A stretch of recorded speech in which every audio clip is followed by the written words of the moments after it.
Alors, salut à vous, j'espère que vous allez bien. Bon, pourquoi je fais cette vidéo? Je la fais pour alerter mes abonnés, pour alerter certaines mamans. Alors, il y a de cela quelques jours ou quelques semaines, je me souviens un peu trop, j'ai été contactée via ma page par une abonnée qui était visiblement sous le choc, avec preuve bien évidemment. L'abonné en question est dans un groupe Facebook de mamans. Voilà.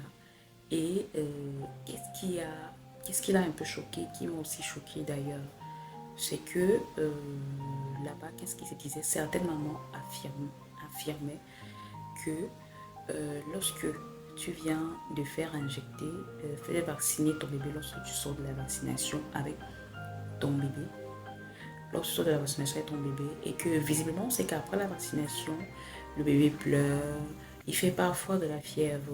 Donc, c'était maman affirmait là-bas que lorsque tu sors de la vaccination avec ton bébé et qu'il est en train de pleurer et qu'il est en train de faire de la fièvre, ce qu'il faudrait que tu fasses, j'aime de la peine à prononcer ça. J'ai vu, c'était avec preuve parce que j'ai vu les captures, j'ai vu les commentaires. Ces mamans affirment que ce qu'il faudrait faire, c'est prendre les pertes de peluche,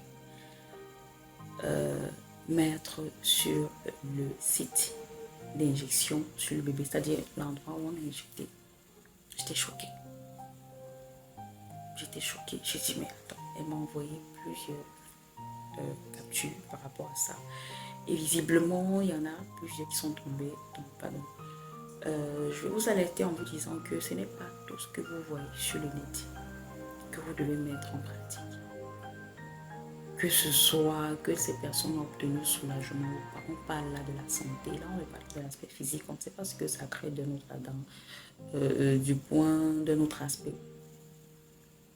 Donc c'est-à-dire que toi la maman, tu sors de l'hôpital, tu as rencontré les personnels de santé à qui tu pouvais demander, maman, que ce soit l'infirmière, que ce soit les deux soignantes, peu importe les personnels de santé qui ont un service de vaccination. Tu poses la question, si mon bébé pleure par la suite, qu'est-ce que je peux faire pour soulager l'enfant? On va pas te manger, on te répondre, je pense bien. Mais toi, qu'est-ce que toi tu viens faire? Tu entres dans ta douche, tu mets le doigt dans le vagin, tu retires les pertes blanches, tu les mets sur le site d'injection, sur ton bébé. Est-ce que ça se fait? Non, mais à un moment, il ne faut pas être prête à faire certaines choses juste pour, je ne sais pas trop. Je le dis et je le redis, ce ne sont pas toutes les astuces que vous voyez sur le net que vous devez appliquer, même si les gens viennent vous dire que ça a marché. Pardon. Pardon. Faut pas faire ça, c'est pas bon. C'est pas bon pour le bébé. C'est pas bon du tout. Et c'est comme ça que quand vous allez voir les publications qui donnent des conseils ou des bonnes informations des personnels de santé, vous allez, comment dire, vous allez scroller, vous allez traverser, vous allez peut-être déposer un like, mais si on vous demande, vous qui avez liké, est-ce que vous avez même lu, est-ce que de quoi parle la publication? Vous serez incapable de répondre. Non, non, là on parle de la santé. On parle de la santé. Je dis toujours qu'en termes de santé, problème de santé, si vous avez un souci, rapprochez-vous vers les personnels de santé. Je redis, rapprochez-vous vers les personnels de santé. Il y en a plusieurs, une multitude ici sur les réseaux. Ils sont nombreux. Nous sommes nombreux. Et ça ne va pas, tu vas à l'hôpital. Bon, donc ne vous faites pas avoir, sincèrement. Sincèrement.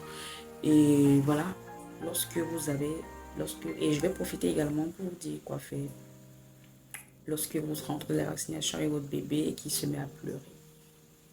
Alors, après avoir fait vacciner ton bébé, lorsque tu es de retour à la maison, il va crier, il va pleurer et il peut faire effectivement également de la fièvre.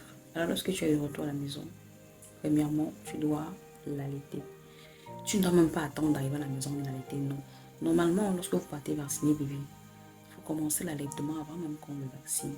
Si possible, vous savez, ça dépend de la position pour le type d'injection. Parce que si c'est même possible et que ça ne gêne pas pendant qu'on est en train de l'injecter, ça dépend de l'endroit, le site d'injection, tu continues de l'allaiter. Oui, tu continues à l'allaiter. Donc, l'allaitement, normalement, devrait commencer avant la vaccination. Oui.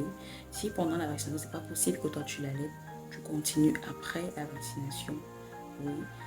Que ce soit lorsque tu es à l'hôpital ou bien lorsque tu es de retour à la maison. Il dit juste pas qu'il pleure, il pleure, met le sein dans sa bouche, il presse le sein là pour que le lait sorte. Il va avaler. Ça va l'apaiser. Ça va l'apaiser énormément, ça va le réconforter. Voilà. Première des choses, l'allaitement. Deuxième des choses, c'est mettre une compresse imbibée d'eau froide sur le site d'injection. Oui, tu prends une compresse, ou même un linge bien propre, même la couche de l'enfant qui est bien propre. Tu mets de l'eau dessus, tu déposes sur le site d'injection. Oui. Troisième élément, normalement qui doit commencer pendant la période de vaccination, tu dois distraire ton bébé. Les mamans sont là pour distraire le bébé, que ce soit avec le jouet, que ce soit en chantant, que ce soit en faisant peut-être même, je sais pas trop, des mimiques. Voilà, il faut distraire le bébé. Voilà, comme je disais, c'est normal que après la vaccination, le bébé fasse la fièvre. Il ne faut pas vous inquiéter. Que l'on donne un médicament ou pas, généralement ça disparaît en 1 ou 2 jours. Mais si vous êtes trop inquiet, donnez à bébé du paracétamol ou tout autre médicament pour baisser la température, mais pas sans avis médical, s'il vous plaît. Pas sans avis médical. Et autre astuce maison qui marche aussi beaucoup pour certaines, c'est de prendre la glace. C'est de prendre la glace, de mettre dans ta paume de main pour la maman. Que ce soit la glace ou même tu prends une bouteille d'eau glacée, tu arrêtes la bouteille d'eau glacée comme ça avec tes mains, ou bien tu verses l'eau glacée sur tes mains en fait, voilà. Lorsque tu sens que tes mains sont un peu glacées, tu prends une de tes mains, tu déposes là où on a injecté le bébé sur le site d'injection, ça va énormément le soulager. Ne surtout pas déposer le glaçon sur sa peau, c'est pas ce que la sage a dit, c'est pas ce que j'ai dit. Non, j'ai dit tu verses un peu de l'eau glacée sur ta paume de main. Tu prends dans ta paume de main, tu déposes. Tu déposes en effectuant des petits massages. Des petits massages légers. Je ne vous demande pas d'appuyer la peau de bébé. Oui, tu le fais, ça va beaucoup l'apaiser. Mais s'il vous plaît, faites attention aux astuces. Tout autre élément que vous voyez sur le net. C'est pas tout ce que vous voyez sur Internet. Il y a ce qui est bon, il y a ce qui est mauvais. Même si vous voyez que j'ai obtenu soulagement, vous ne connaissez pas ce que ça crée. Vous allez dire, ça sur la porte de bébé, n'a monté, descendu, comme la maman aime toujours s'agiter là.